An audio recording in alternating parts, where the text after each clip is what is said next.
افسانه‌های جالب، قصه‌های رنگین، دلیری و چالاکی قهرمان‌های افسانه‌های در برنامه خواب شیرین برای بچه‌های عزیز و شیرین از رادیوی تاجیکستان.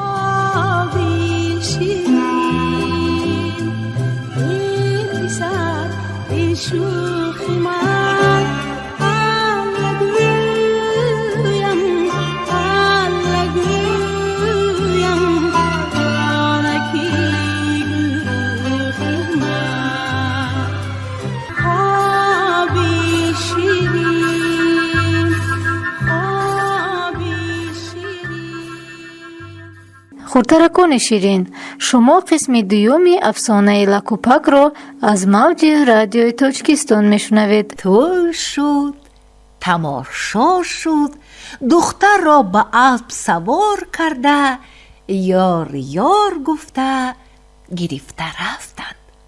لاک لاک جانی پک، به دخترمون زیغ شدیم کو. آه سرد از دلی پر درد کشید پک. خیر، رفته بینیم چی؟ گفت لک. شما رفته کمتر روغن بیارید، من یک طبق سمبوسه پزم گرفته رویم. دخترکمان سمبوسه را یاد کردگیست. پک یک پیاله گرفته پیش روغن فروش رفت. روغن فروش یک قدح روغن چین کرده با پیاله پک انداخت. کمتری روغن زیادتی کرد. کمکک حقتون موند، این رو چیکار کنم؟ پرسید روغن فروش. منه با اینجا اندازید. گفته پک پیاله را چپه کرده پشتش را داشت. روغن فروش بقیه روغن را با پشت پیاله ریخت. پک آورده با دستی زنش داد. پک پک. جانی لک، این روغنی آوردگیتون جدا کم کو؟ گفت زنش. با سنبوسه نمی رسد. کم نی عزیزه کم، در درون پیاله هم هست. لک پیاله را راست کرده درونش را دیدنی شد که یک کمک روغنی در پشت پیاله بودگی هم با زمین ریخته رفت. ای ای ای ای ای، به روغن سنبوسه نمی شود کو. لک و پک دور و دراز مصلحت کردند و قرار دادند که خوب می شد یک رویمال نان گرم پخته برند. لک خمیر کرده خواباند و به پک گفت شما تنور تصفانده استید، خمیر که رسید من نان بسته می چسبانم. پک به حولی برآمد و هیزم شکسته خواست به تنور انداخته درگیراند که دید که درون تنور تصویدگی بر این صبح سرخ. این باشد شعله آفتاب بود در درون تنور. اوه، این خودش تصویدگی کو؟ فکر کرد پک. راه در پیش تا نان بستنی لک یک خواب کرده گیرم چی؟ همین خیل فکر کرد و روی صوفه زیر توت دراز کشیده به حضور خواب رفت. لک باشد نان راست کرده پیش تنور آورد. دید که تنور صبح سرخ تصفیدگی.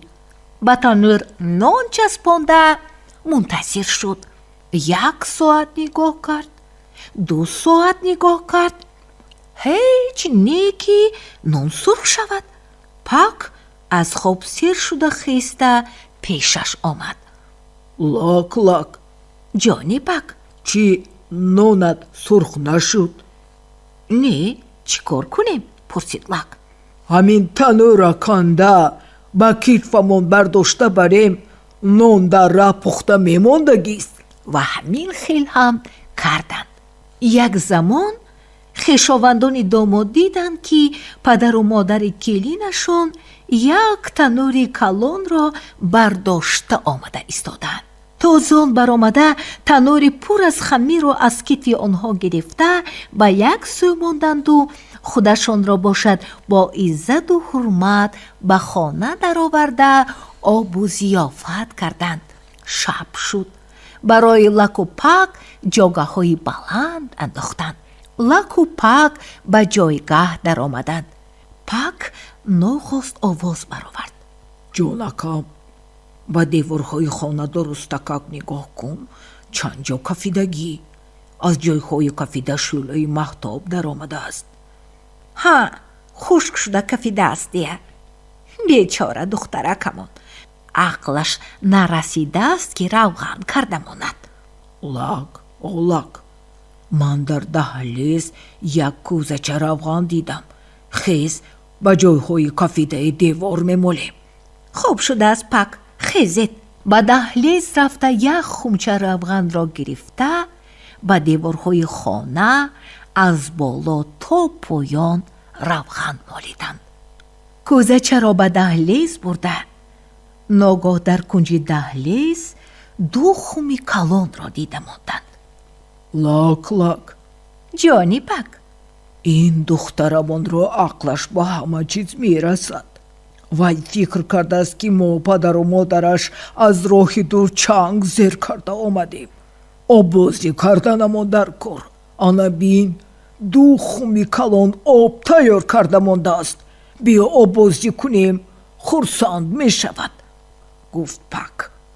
لک و پک خمها را برداشته پیش تشناب آورده آبازی کردند. عجب آب شیرین، گفت پک. آب این جایها شیرین بوده است، گفت لک. لک و پک آبازی کردند و در آمده خوابیدند. سحر شد. آفتاب برآمد. صاحبان خانه بالای سوفه روی حولی قالینی پت و کرپچه های ملایم پرتافته دسترخوان گسترده چای جوشانده تیار کرده ماندند. یک دم نشستند، دو دم نشستند، یک ساعت شد. هیچ نه که مهمانان خیسته برآیند. به اینها چی شده باشد گفته رفته دیدند که لک و پک به کرپچه ها چسبیده ماندند. چنان سخت چسبیدند که جنبیده نمی توانند. در بالایشان باشد زنبورها و جس زده پریده گشتند.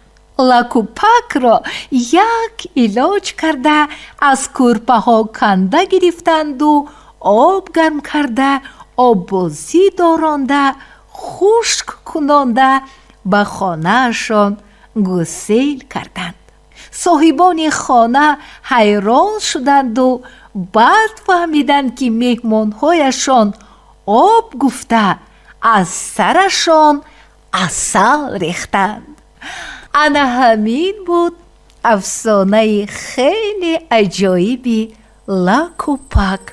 فکر میکنم به شما عزیزان بیبی این افسانه معقول شد. با شما بودم بیبی افسانه گویتان. به راحت بانو، خوابی خوش.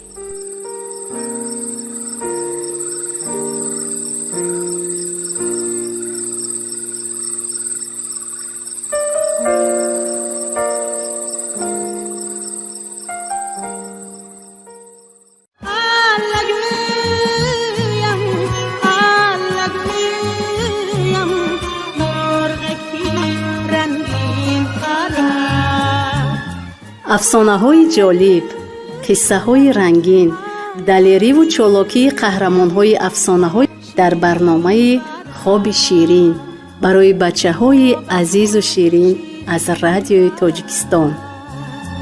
خوابتون شیرین برام